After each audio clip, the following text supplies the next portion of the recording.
Hello students, তোমরা সবাই কেমন আছো? আগের দিন আমি অ্যামিবা নিয়ে আলোচনা করেছিলাম, এককোষী আণুবীক্ষণিক জীব। তো আজকেও আমরা এককোষী একটি জীব নিয়ে আলোচনা করব, যেটিকে বলা হয় প্যারামেসিয়াম। তো অ্যামিবার যেমন কোনো নির্দিষ্ট আকার ছিল না, এটির কিন্তু একটি নির্দিষ্ট আকার আছে। সেটি আমাদের যে জুতো আমরা পরি সেই জুতোর আকারে দেখতে, এবং এর শরীরে সারা শরীরে বিছিয়ে থাকে চুলের মতো সিলিয়া। তো এই সিলিয়ার সাহায্যে তারা এগোতে বা পিছোতে পারে।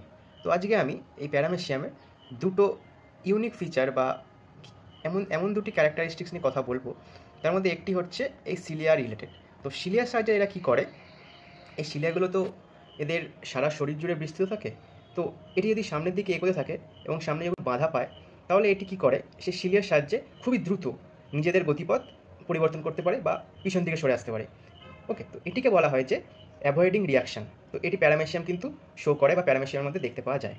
আরেকটি মজার ব্যাপার হলো, এদের কোষে দুটি নিউক্লিয়াস বর্তমান। আমরা জানি যে একটি কোষে একটি নিউক্লিয়াস থাকে সাধারণত, কিন্তু এদের একটি কোষে বা এতে এককোষী প্রাণী, তো এদের কোষের মধ্যে দুটি নিউক্লিয়াস বর্তমান, এবং বড়টিকে বলা হয় ম্যাক্রোনিউক্লিয়াস এবং ছোটোটিকে বলা হয় মাইক্রোনিউক্লিয়াস।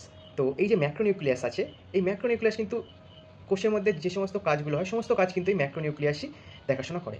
আর মাইক্রোনিউক্লিয়াস কিন্তু শুধুমাত্র বংশ বিস্তারের ক্ষেত্রে কাজ করে।